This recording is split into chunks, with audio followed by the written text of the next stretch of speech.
दोस्तों, festival season आ रहा है तो आप सभी को पता है कि फेस्टिवल सीज़न के समय सभी कंपनियां अपने मोबाइल्स को दबा के लॉन्च करती हैं।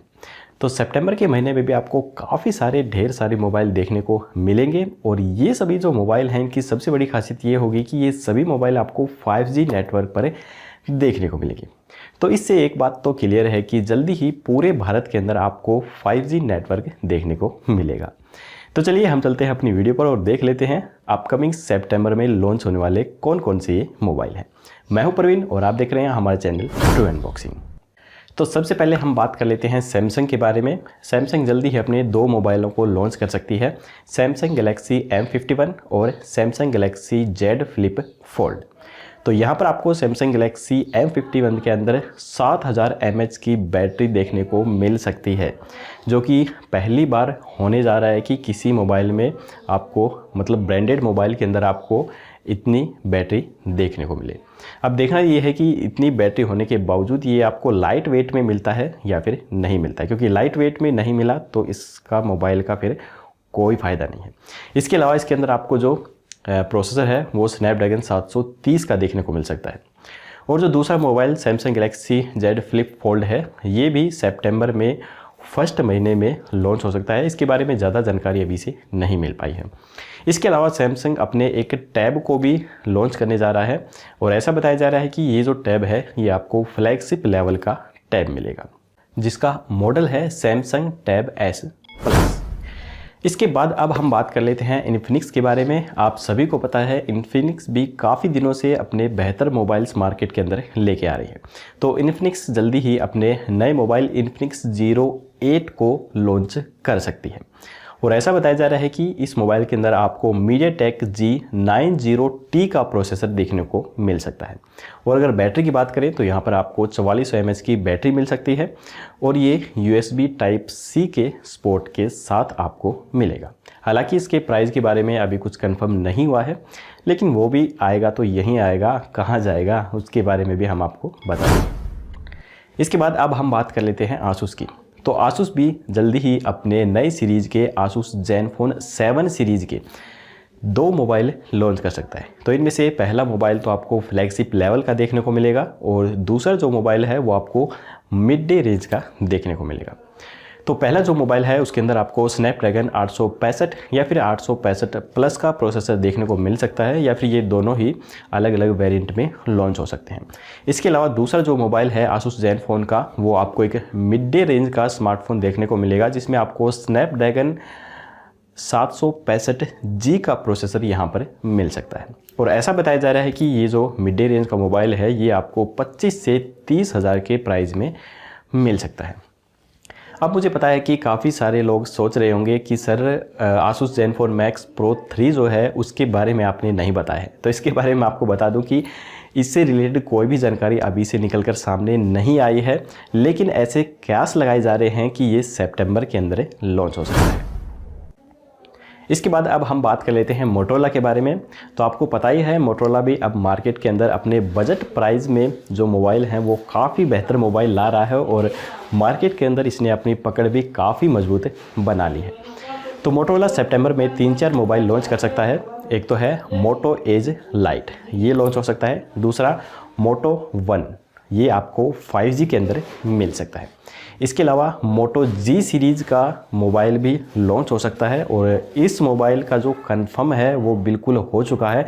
मोटो जो G सीरीज़ के मोबाइल हैं वो बिल्कुल लॉन्च होंगे और ये बजट प्राइस में ही मिलेंगे। 10 से 12 हज़ार के प्राइस में ये मोबाइल आपको देखने को मिलेंगे और ये मोबाइल आपको ऑनलाइन और ऑफलाइन दोनों स्टोर पर ही देखने को मिलेंगे। इसके अलावा मोटो वन फ्यूजन भी आपको सितंबर में देखने को मिल सकता है, लेकिन ये सिर्फ आपको ऑनलाइन ही मिलेगा और इस मोबाइल में आपको स्नैपड्रैगन 710 का प्रोसेसर देखने को मिलेगा। इसके बाद हम बात कर लेते हैं वन प्लस के बारे में। तो वन प्लस भी सितंबर के महीने में जल्दी ही अपना एक 5G मोबाइल लॉन्च करने जा रहा है और ऐसा बताया जा रहा है कि ये जो मोबाइल है ये आपको काफ़ी कम प्राइस में देखने को मिलेगा। ये मोबाइल आपको 15 से 16 हज़ार के आसपास देखने को मिलेगा। अब ये नहीं है कि इस प्राइस में आपको स्पेसिफिकेशन नहीं मिलेंगे, इसमें काफ़ी सारे स्पेसिफिकेशन काफ़ी बढ़िया देखने को मिलेंगे। जिस प्रकार से जो प्रोसेसर है वो आपको HD 690 को देखने को मिलेगा।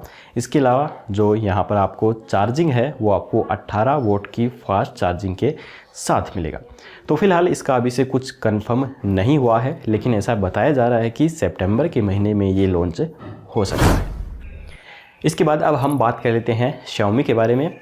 Xiaomi भी जल्दी ही अपना नया मोबाइल Redmi K30 Pro को सितंबर में लॉन्च कर सकता है, और ऐसा बताया जा रहा है कि इस मोबाइल के अंदर आपको फ्लैगशिप लेवल की क्वालिटी मिलेगी, और ये फ्लैगशिप लेवल का मोबाइल आपको सबसे कम प्राइस में मिलने जा रहा है। ये मोबाइल आपको अंडर 30 हज़ार के प्राइस में मिल सकता है।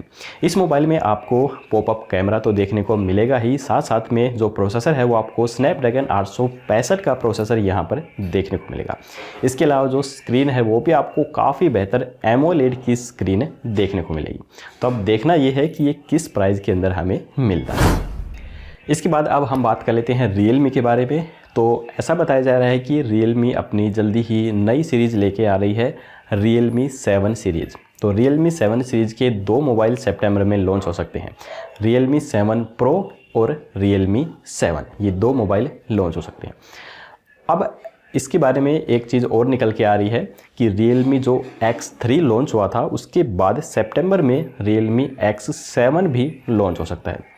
अब यहाँ पर मुझे समझ में नहीं आ रहा कि Realme X3 के बाद Realme X4 और 5 और 6 को पता नहीं ये कहाँ पर खा गए हैं, और डायरेक्ट Realme X7 लॉन्च कर दिया है। चलो खैर, मेरा काम था बताना, मैंने आपको बता दिया है। इसके बाद अब हम बात कर लेते हैं पोको के बारे में। तो पोको भी अपना नया मोबाइल पोको X2 Pro को जल्दी ही लॉन्च कर सकता है।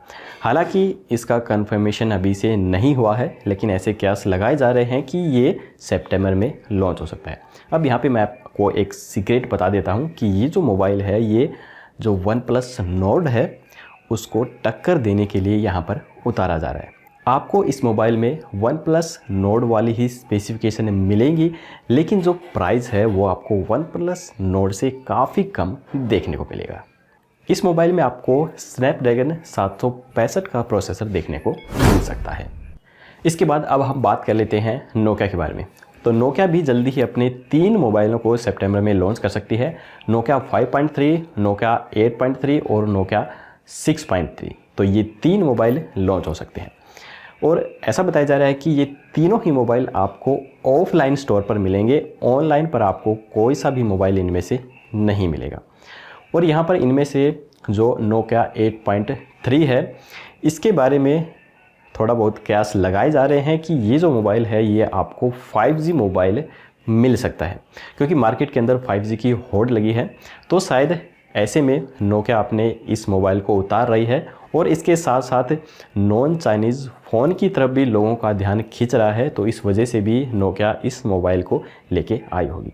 लेकिन दोस्तों, मैं आपको अगर अपना पर्सनल एक्सपीरियंस बताऊं तो मैंने एक नोकिया माइक्रोसॉफ्ट नाम से एक मोबाइल ख़रीदा था। इतना बकवास मोबाइल था, बस पूछे मत। ना ही कोई ऐप चलता था, ना ही प्ले स्टोर चलता था, ना ही कुछ भी चलता था। ये नोकिया तो है तो काफ़ी पुरानी, लेकिन अपने आप को बिल्कुल भी अपडेट नहीं कर दिया। तो मैं तो अपनी पर्सनल राय दूंगा कि नोकिया को तो ना ही खरीदें तो ही बेहतर है। आपको कोई फंक्शन वंक्शन कुछ भी समझ में नहीं आने वाले हैं। खैर, इसके बारे में हमारा काम था बताना, वो तो आपको बताना ही पड़ेगा। तो ये थे दोस्तों सितंबर के महीने में लॉन्च होने वाले अपकमिंग्स मोबाइल। तो अब मैं आपसे एक सवाल पूछना चाहूँगा, और उसका जवाब आप हमें कमेंट बॉक्स में ज़रूर दीजिएगा।